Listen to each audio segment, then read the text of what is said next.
in DeepSeek and OpenAI beef. News. We got OpenAI claims DeepSeek plagiarized its plagiarism machine. This is a funny ass title. I had to put this one on here. The White House's AI SAR said that DeepSeek sucked out the knowledge of ChatGPT. Crazy. Let me see if I can do something. Why isn't this? I gotta check something real quick. I'm sorry, y'all. Just give me 1 second.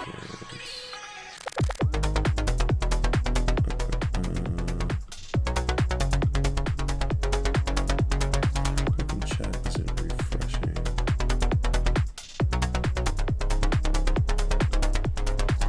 This is crazy. I'm using a certain application so that I'll be able to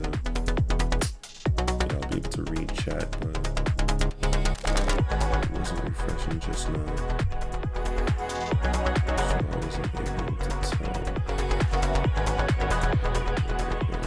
We'll get right back in a second.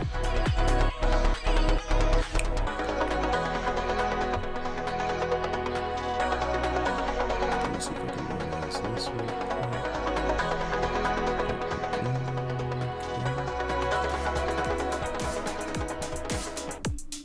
This panel can get removed. This panel can also get removed.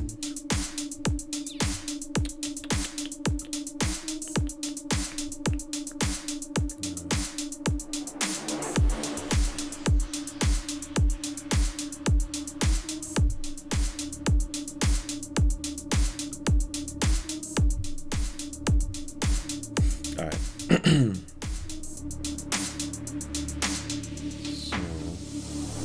Make you roll it, smoke it, hold it. And don't let anyone control it.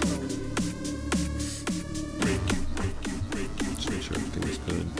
Fantastic. All right. OpenAI and Microsoft are big mad that Chinese AI startup DeepSeek has stolen their market share and possibly portions of their code. It's a deeply funny claim from the company that made ChatGPT, a program it once admitted couldn't exist without free access to all the copyrighted data in the world. What can I say? We're American. We love contradicting ourselves and shitting on the competition. OpenAI told Financial Times that it had evidence DeepSeek used what it called distillation to build its wildly successful chatbot. I'll let David Sachs, a storied member of the PayPal mafia and current White House AI and crypto czar, explain how distillation works. Let's hear it. There's a technique in AI called distillation, Sachs told Fox News on Tuesday. It's when one model learns from another model. What happens is the student model asks the parent model a lot of questions, just like a human would learn. But AI can do this by asking millions of questions, and they can essentially mimic the reasoning process that they learned from the parent model. And they can kind of suck the knowledge out of the parent model. Am I supposed to feel bad? Got it. Distillation is when one AI sucks off another AI. Damn, Gizmodo. You get a little graphic in this shit. So it's a fancy word for copying. OpenAI is alleging that DeepSeek got a bunch of outputs from ChatGPT and used those outputs to train DeepSeek, thereby standing up as a language learning model, LLM, at a fraction of the cost of billions used to train ChatGPT. OpenAI wouldn't give Financial Times any evidence. Oh, okay, so what they're saying is, because one of the things that was super big about DeepSeek AI is that it can do what OpenAI can do, what ChatGPT can do. It can do it faster and it can do it better at a fraction of the cost of ChatGPT. So everybody, when we first heard this, was like, that's fucking crazy. Like, how are they able to do that? But the reason is it's through distillation, which, I mean, it makes sense as to why they would say what they were saying, because I'm thinking, okay, if I was the creator, founder, or whatever, CEO of OpenAI, I would be saying the same shit. Like, yeah, like, don't, because the amount of clout DeepSeek has gotten, the amount of clout, and listen, see, this is the thing with a lot of these new apps you have to be careful with, right? I wasn't quick to download DeepSeek like a lot of people have been doing.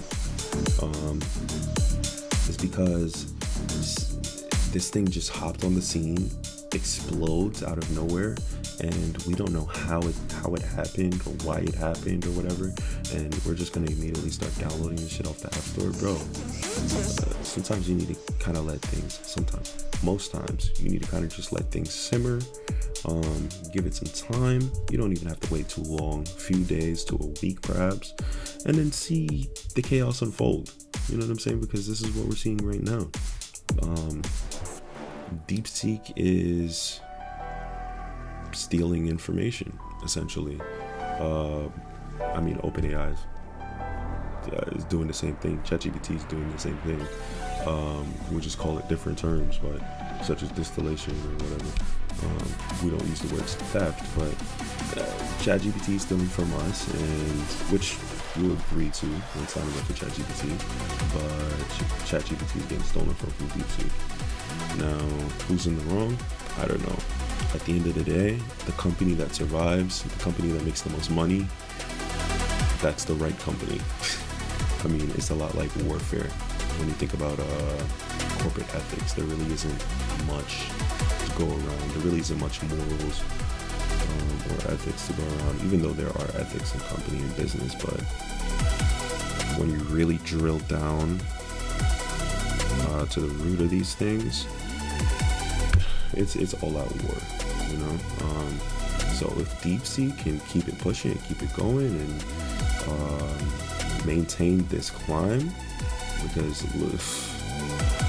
if you keep doing this and out body ChatGPT, I wouldn't have much to say against it. I mean, shit. We might, who knows, in the future we might switch over, but I doubt it, just because DeepSeek is a Chinese-run company and there is a conflict of interest with the government, and now our government is going to be a lot more aggressive when it comes to things like this. So we'll see what the future holds. We will see what the future holds for a while. Right. There's substantial evidence that what DeepSeek did here is they distilled the knowledge out to OpenAI. Like we just read.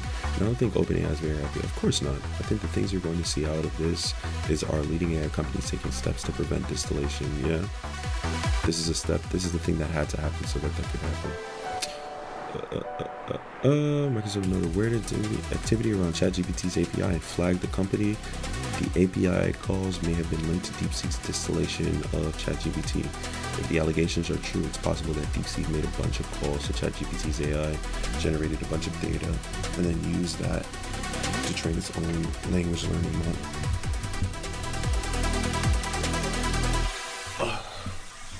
They noted this might violate ChatGPT's terms of service. Heaven forfend.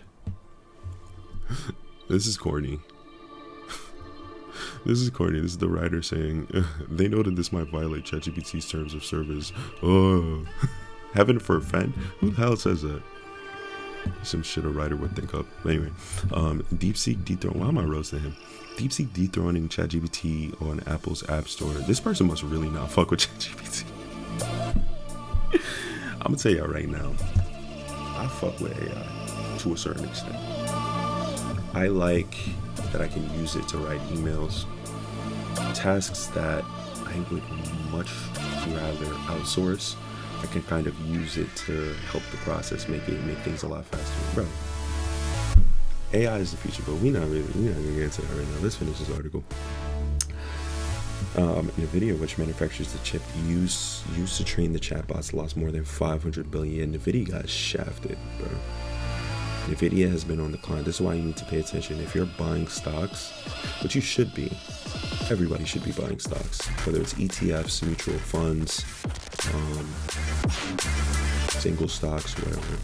Everybody should be in the stock market one way or another, whether passively or actively investing. But if you've been paying attention, NVIDIA has been climbing, and then it just fell off a cliff as a result of this. Crazy. It's crazy because, who could have predicted something like this happening? And if you're an NVIDIA head, you probably put a ton of money into it. Hopefully you close your position, or whatever plan you have in place. Hopefully it works out. Sachs assured Fox News viewers that America was still number one and that the US just had to keep building the big, beautiful data centers that Trump wants. There are still great advantages to having an enormous number of chips, and this is an area where America could continue to lead. Is a build out of this infrastructure and having the most advanced chips, Sachs said.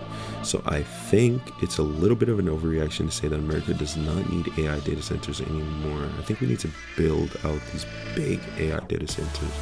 I think President Trump has expressed support for them, and I think we need to make it easier to build these data centers, to get them permitted and licensed, and to get power generated to get electricity for these data centers. Always on message, Trump's AI czar. Is a czar? Is everybody a czar now? What is with this word that they're using? Anyway, Trump's AI czar emphasized that the reason China was, because it feels violent, but anyway, was catching up was twofold. One was burdensome regulations imposed on AI companies by Biden. The other was that the AI companies had gotten too damn woke. Are we dead? Am I seeing this word in an article right now? I think our AI companies got a little distracted. I think that maybe they got a little bit complacent. They didn't realize how close these Chinese companies were to them. They wasted a lot of time on things like DEI. I'm seeing it. It's out of body. This is an out of body experience. You saw there was woke AI. What the fuck is woke AI? Oh my god.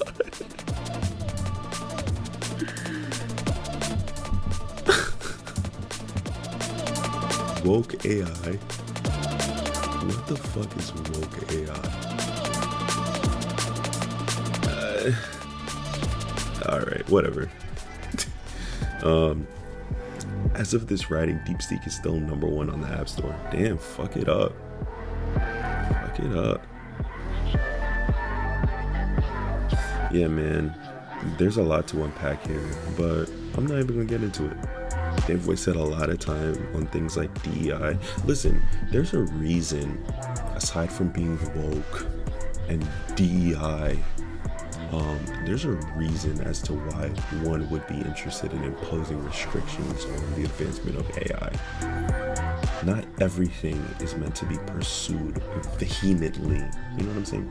Not everything is meant to be pursued with such fervor and lack of and disregard for safety precautions. And you know, with a lot of things in life you can play too safe, and with a lot of things in life you can be too reckless. AI is something we do not want to be reckless with. I'd rather us play it a little bit too safe and find out, okay, we could take back this restriction, take off this restriction, take this one back as well. I'd much rather that than us freaking, you know what I'm saying, have no guardrails, and then a year and a half down the line, it's the Bulgarian Jihad from Dune, or fucking Skynet, or fucking iRobot. You know what I'm saying? There's way too many examples out there. I would much rather us have a ton of restrictions. Now we peel it back a little bit, one by one, until we get to the one that makes sense, versus us just go crazy. So this was crazy for this person to say, but you know, this is the world that we live in now. I need to prep myself for this. They've wasted a lot of times on things like DEI. All right, wait. The models were basically producing things like Black George Washington. Who the fuck cares? These models are producing porn too. Like, anyway, we off that. I thought this was interesting. Starting on January 2026, PS4 games will occasionally be offered through PS Plus, with PS5 games taking the focus.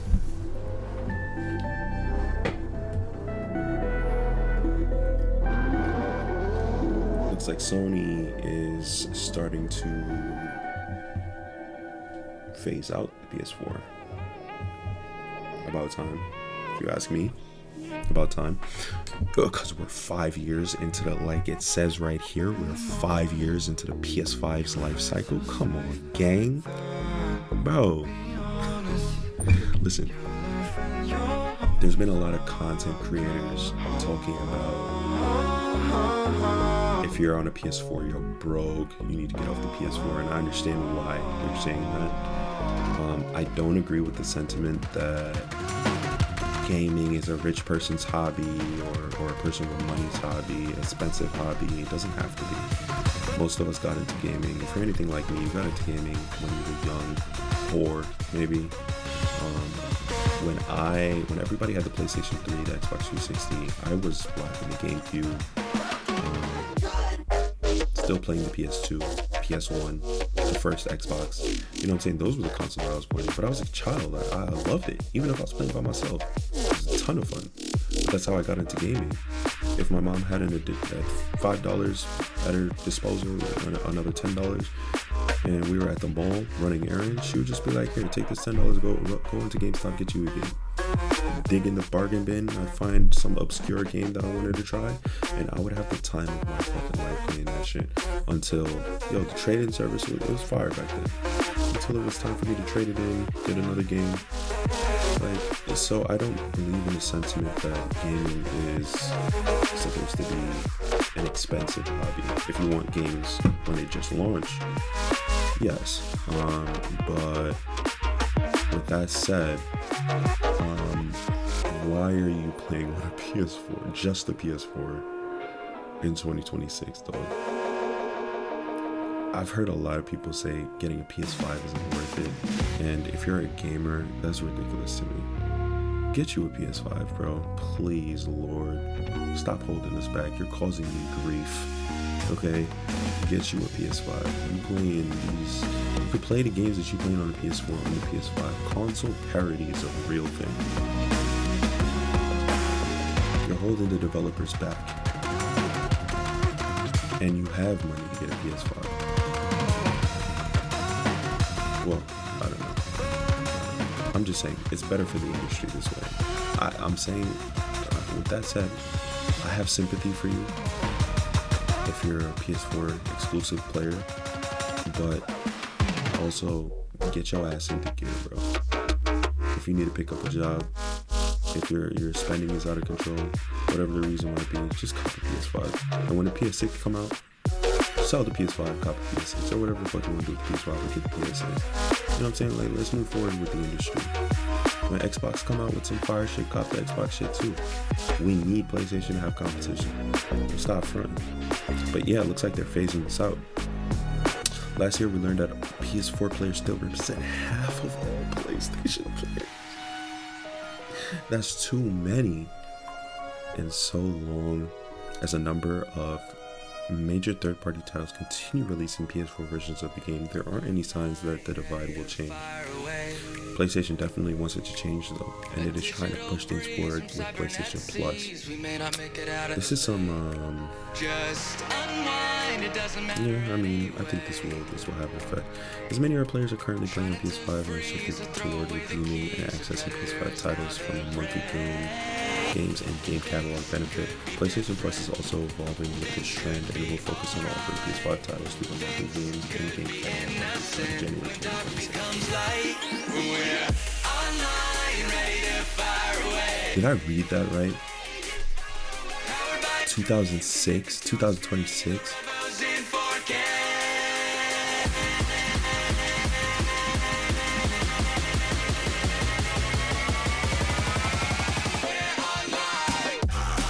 So this is gonna okay, so they're waiting until the console enters its 6th year. Alright. Well, this is the thing with PlayStation. They're making so much money right now, they could give a fuck. And they're really just like experimenting and shit. That's why we need competition to enter the marketplace. Xbox, I need you to drop that handheld. Because first and foremost, I'm copping that handheld. And I'm gonna tell you the reason why. Because I'm a gamer. I'm gonna find it. You know what I'm saying? Like, and also I don't have a Series X, which I should have, because Xbox is doing a banger job with the Game Pass, bro. What? Day one releases on Game Pass? Get out of here. That's fire. That is fire to me. And people are gonna hate it because you don't completely own the game. Is my cat gonna walk across the desk? No, he's gonna walk behind where the wires are. Dear God. Simba, please Lord. You are too big to do. He's gonna do him at the end of the day. Alright. PS4 players on the lowest tier will be hurt the most, since the monthly benefit of 3 free games will no longer be a benefit at all. I think this is a fire way to finesse it though. So PS4 players, best to enjoy the last year while you can. You can bet you'll get at least 1 or 2 games from the PS Plus Essential monthly drop, and some games added to PS Plus extra catalog. Yeah. Don't forget to drop a follow if you're enjoying the stream. Connected to a screen, the Revo's in 4K. Alright.